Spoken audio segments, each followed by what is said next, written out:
bisa dukkan alamu kasar Masar tana so ta kwato yancinta daga irin mulkin mallakan da kasar Yahudu take yi mata sama da shekaru.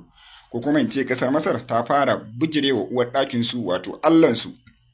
Allahnsu kasar mamaya inda suka fara fito na fito a yanzu nan. Ba akan komai bane akan wani yanki na yankin Sinai na kasar Masar inda kasar mamaya take neman mamaye wannan gurin inda hakan zai bata ba dama ta tara bakin bodar Masar kuma ta yi abin da take so a Gaza inda kasar Masar ta ce a wannan karan fa ba za ta bari ba duk da dai muna ganin abin kamar shiri amma ba shiri bane inda ta ce ba za ta bar kasar Yahudu ta yi taku daya akan wannan yankin ba inda kasar Yahudu kuma ta zo ta tabbatar da cewa fa sai fa ta karbi wannan gurin inda aka hango shugaban kasar Masar wanda yana fitowa yana faɗan bayanan da bai taɓa faɗan irin su ba inda yace in har kasar Yahudu tace za ta yi taku daya a yankin Sinai ba ya yadda cewa ya rasa rayuwarsa jama'a su rasa rayuwarsu yan kasarsu su rasa rayuwarsu su tsaya akan kasarsu ko da za su kare kuma su yi amfani da makamansu domin kare wannan yankin inda ya fito ya kara jawa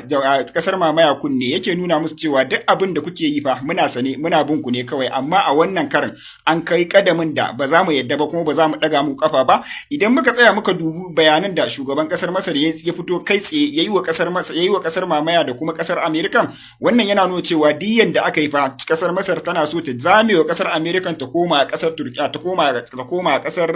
kasar Iran wato jamhuriyar musulunci dama abin da muke tunani kenan inda a yanda bayanai suke zuwa mana dukkan wannan kasashen fa jamhuriyar musulunci tana nan tana wayar musu da kai tana nuna musu cewa su rabu da American kuma su rabu da kasar Yahudu su dawo za ta ɗore musu gindi za ta tsaya musu da dukkan makaman da suke so da kuma kayan faɗan da suke so da su kuma ɗaure musu gindi akan ci gaban abin da suke so su rabu da wa'annan munafukan musulman da suka zo suka haɗa mu suke neman su ga sun farda tsakanin mu domin cikan burin su na mamayar wannan kasashen to a yanzu dai a yanda muke tunanin cewa kasar Yahudu karshen ta ya riga ya zo saboda a yanzu irin kalaman da kasar Masar ta fito tana yi ya wuce misali saboda haka ne ma aka hango wata tashin gobara a inda ake kera jiragen ruwa a kasar Masar wanda ana tunanin cewa kasar Yahudu ce ta fara kai manya-manyan hare-hare duk da dai bai tabbata ba ana tunanin wuta ce dai amma a yanzu kasar Masar tana nan tana ta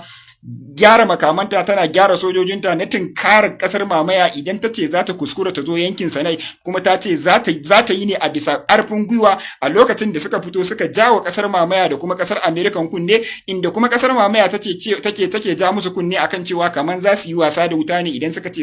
idan kamar kasar Masar za ta yi wasa da wuta ne idan ta ce za ta yi mata rashin kunya ko kuma za ta ja da ita to hakan da ya biyo baya muna tunanin cewa jamhuriyar musulunci ta fara haɗa kan al'umman musulman na yankin gabas ta tsakiya musamman na wannan bangaren na ganin cewa sun bijirewa kasar Yahudu sun dawo gun yan uwansu musulmi domin gina yan uwansu musulmi domin kuma gudun bacin ran Allah domin kuma gudun bacin ran yan uwansu musulmi domin su tsara kasar su saboda ita kasar Yahudu ka bi ta ma baka tsira ba kuma idan ka kita ma baka tsira ba saboda haka gwara ma ka kita din in ya so ka samu daurin gindi ka samu yanci kamar yanda yan uwanmu na Gaza suke kai kuma suke kan samu a yanzu dai kasar Masar muna tunanin cewa sun kulle wata yarjejeniya da jamhuriyar musulunci na ganin cewa za ta taimaka mata da dukkan makamai da kuma dukkan kayan fada da kuma dukkan jiragen yaki idan har ta bijirewa kasar Yahudu da kasar Amerika a yanzu dai rikici ne yake neman ballewa da kasar Masar kai har ma kasar Jordan gabaki daya saboda haka sai mu yi addu'a ubangiji Allah ya farraka su kuma Allah hada kawunan kan musulman duniya gabaki daya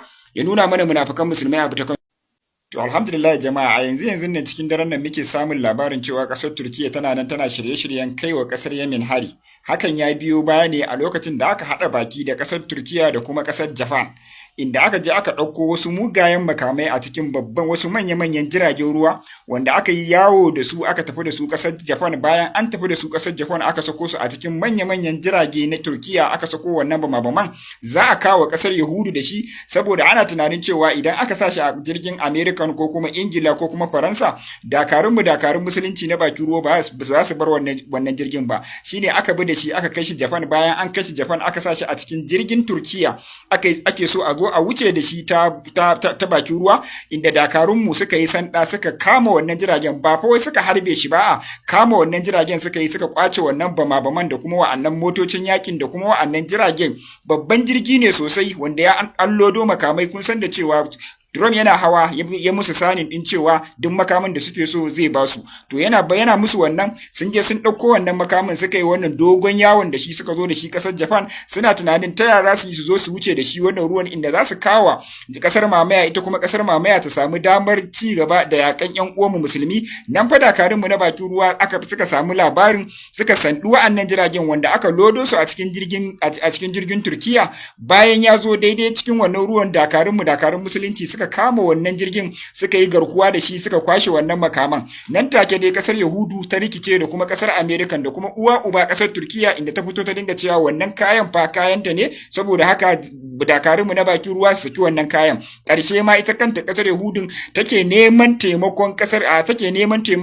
a gun kasar Iran akan cewa ya kamata ta yi wa dakarun musulunci magana akan su saki wannan jirgin da suka kama, inda jamhuriyar musulunci ta nuna babu ruwanta. To anan take dai suka umarci Erdogan, duk da dai akwai musayar yawu tsakanin shi da kasar Yahudu akan cewa ya san yadda zai iya karɓo wannan makaman, saboda makamai ne masu hatsari wanda za su ci gaba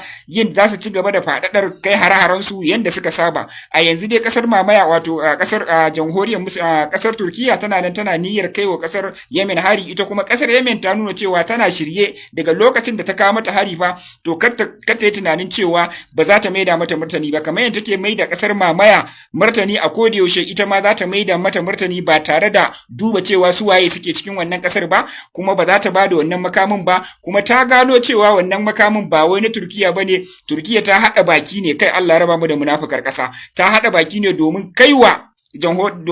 kasar mamaya, ita kuma kasar mamaya ta ci gaba da kashe yan uwan musulmi. To ba abin da zamu ce sai dai mu ce ubangiji Allah ya ɗaukaka musulunci, ya kaskantar da kafirci, ya haɗa kawunan kan musulman duniya ga baki ɗaya, ya nuna mana munafukan musulmai abu ta kansu kamar irin su Erdogan, amma banda jama'a da suke cikin sa. A ci gaba da